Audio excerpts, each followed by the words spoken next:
formative speech, as that this subject is very important in sex education.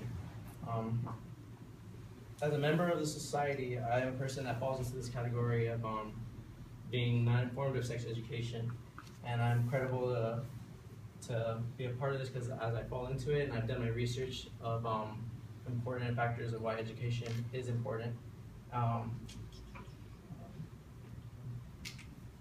The main goal I want to have from this speech is showing you the years throughout sex education of how it's changed and problems it might have on people that it's affected, as well as just the topic of sex education, why it's plays such an important part in this world.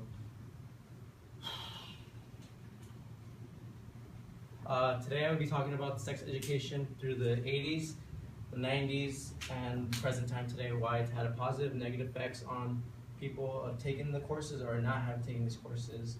I'll be comparing them from the 80s, 90s, and present, how it's changed over time. Okay. Now I'll take you back in time to the 80s of sex education. Okay. To most people, sex education is boring and everything. But back in the 80s, as my father asked, I interviewed, I said, what did you learn back in the 80s? He said, well, he started learning about sex education when he was in 5th grade. He talked about how the body is changing, that the teachers in sex education class talk about the body's changing, you're going to be growing, you're going to start growing hair, start smelling. And that was the brief education that he learned in middle school. But then when he got to high school, all they talked about was like not to have sex, reasons why, because you'll get STDs and etc.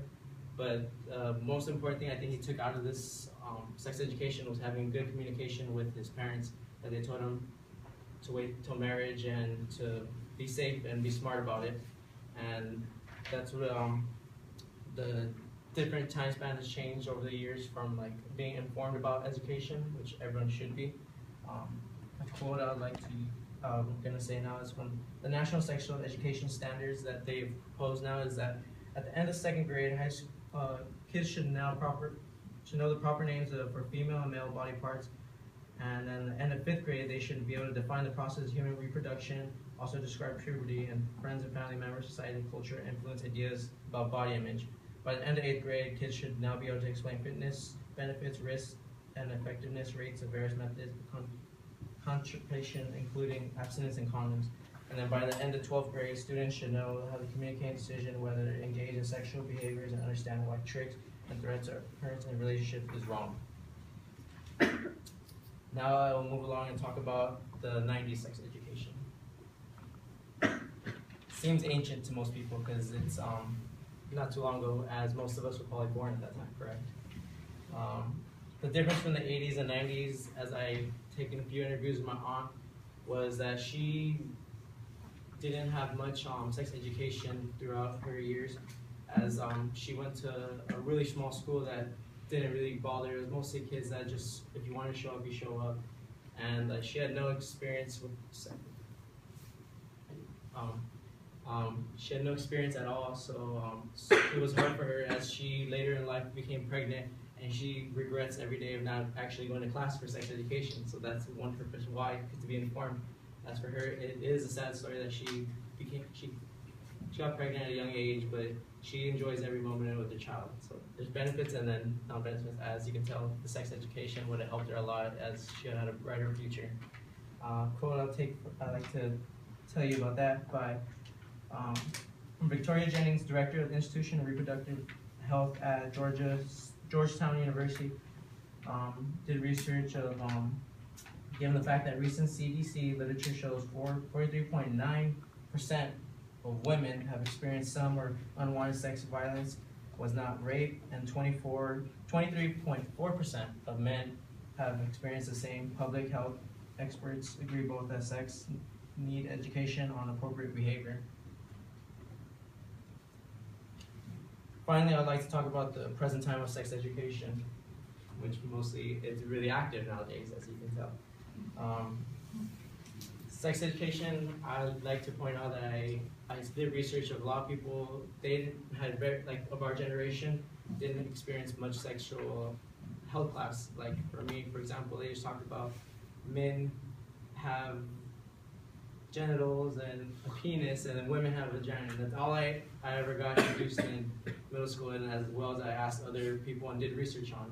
That they said it was very vague, and then in high school, many of you, as I only went to health class, and they just showed us a video of STDs. And many of you might know the famous picture, The Lion King.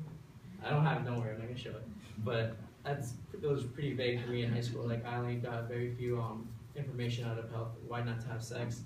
All he said was don't have sex. That was it. That's what my professor told me. But I wish he would have told me a lot more. But luckily, I've been smart enough and have not done anything too crazy where I'm just going out and being a free bird. The last quote I'd like to give you by Victoria Stransberg, a adolescent medicine expert and distinguished the professions of pediatric and from the University of New Mexico School of Medicine. Most of the time, they don't talk about they don't talk about the risk of pregnancy, sexually transmitted disease, infection, certainly not abortion. And at some point, adults who come to their senses, and they'll have the counteract of this. Sorry. And finally, I talk about now to conclude my speech, I'd like to touch on the things that we talked about today. The change of how it was more open with my parents and others back in the 80s, how they were communicating with each other, why not to have sex or to be informed of sexual education. And in the 90s, that it was very vague at all, because at the time there was a lot of STDs going around, so no one really had much idea of being informed of sexual education. And finally now, how we need the present time, we need to actually be informed more about it, as our generation, as myself, and many of you, as you raised your hand, didn't really take much into consideration of sex education. And I'd like to leave and